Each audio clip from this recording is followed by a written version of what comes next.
How much do you have? Mentally, physically, emotionally, and spiritually. Let's talk about that.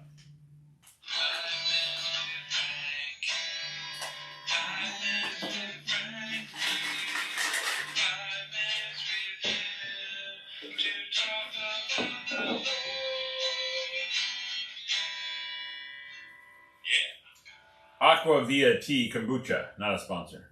Strawberry Sage. Ooh. Don't tread on me. Definitely a sponsor. So, how much do you really have to give? So, there's many parables in the Bible about people giving. And actually, there's a spiritual gift of giving. Now, every Christian is supposed to give, but there's a spiritual gift of giving, which means they give over and above and beyond what people usually give.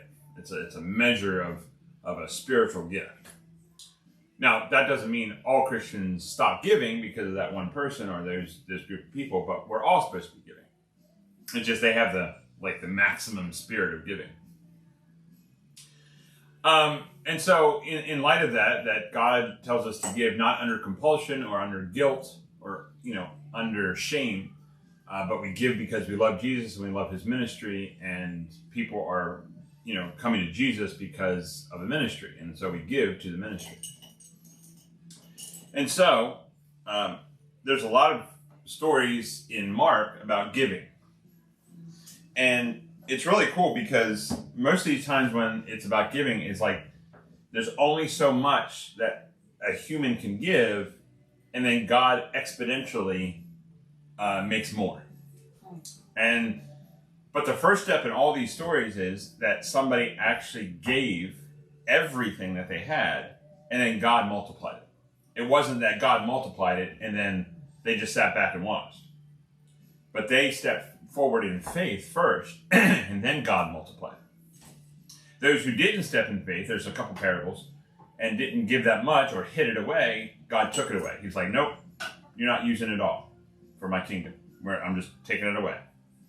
Or you buried it. And it's like, nope, that's not what I want.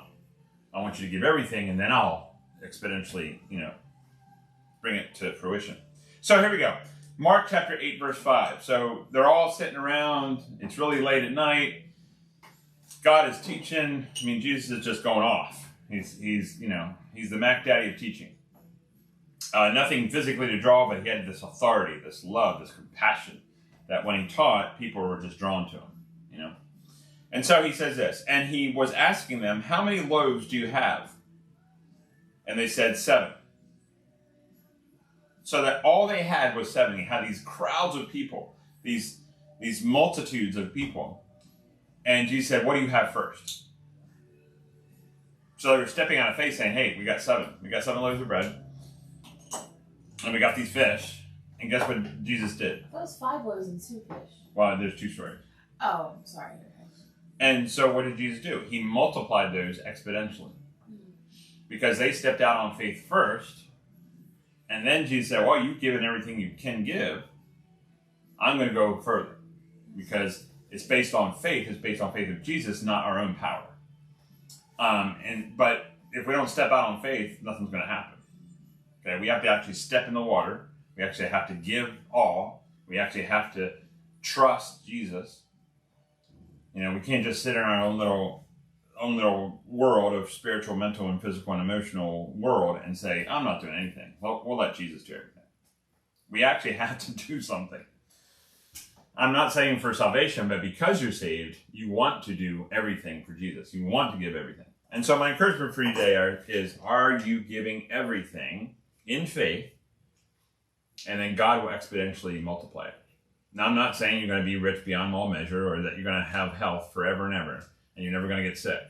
What I'm saying is Jesus knows and determines, and we trust him in faith, what's going to happen when we give.